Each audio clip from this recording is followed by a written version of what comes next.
Who was the first thought of the ingenious ideas of the wick? And what strange things were the first wicks made from? Stay with me to find out more in this second episode of our new series Lighting Through the Ages.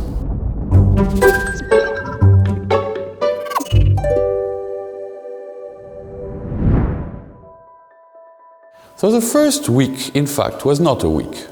It was just some mushrooms, it was just some forest grasses, and they were used only during a very short period. They were used even in a very short area. In the famous caves of South France, Lascaux, northern Spain, Altamira, and it has been proved that they were used only by the painters who offered us these magnificent multicolor frescoes because they need a light near to what they were painting. So after that, absolutely nothing. And we have to go up to Mesopotamia and to the 7th millenary to find out textile factory. And since men begin to make textiles, everything was affordable. So men started to distinguish, for instance, linen, for instance, camphor, were excellent textiles, but there were also excellent wicks, because a wick must have a capillarity that takes the oil or the fat to the wick or to the extremity, which is oxygened to give a good flame. So wicks, such as this small one, were quite rare, because they had to be made expressively for lighting. So what was the big deal during all the main civilizations, the Greek one, the Roman one, the Byzantine one? Well, it was an overproduction of extremely good linen in all the southern Mediterranean. So what they did when they threw, for instance, a garment to the garbage, a shirt to the garbage, a tunica to the garbage. Let's imagine this is a part of a tunica.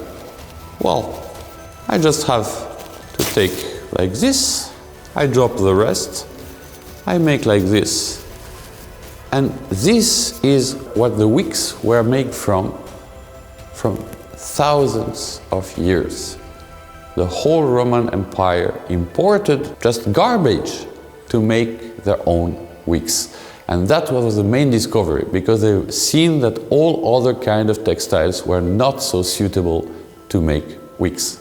So linen and camphor, in certain circumstances, were the very best ones, alongside with plants and vegetables that were specially made as wicks, but that means another industry, and it's available only in the Mediterranean area. So for such an empire with northern regions, the best thing, for example, in Britain, was to import inclusive mummies parts, because these mummies were just packed with linen.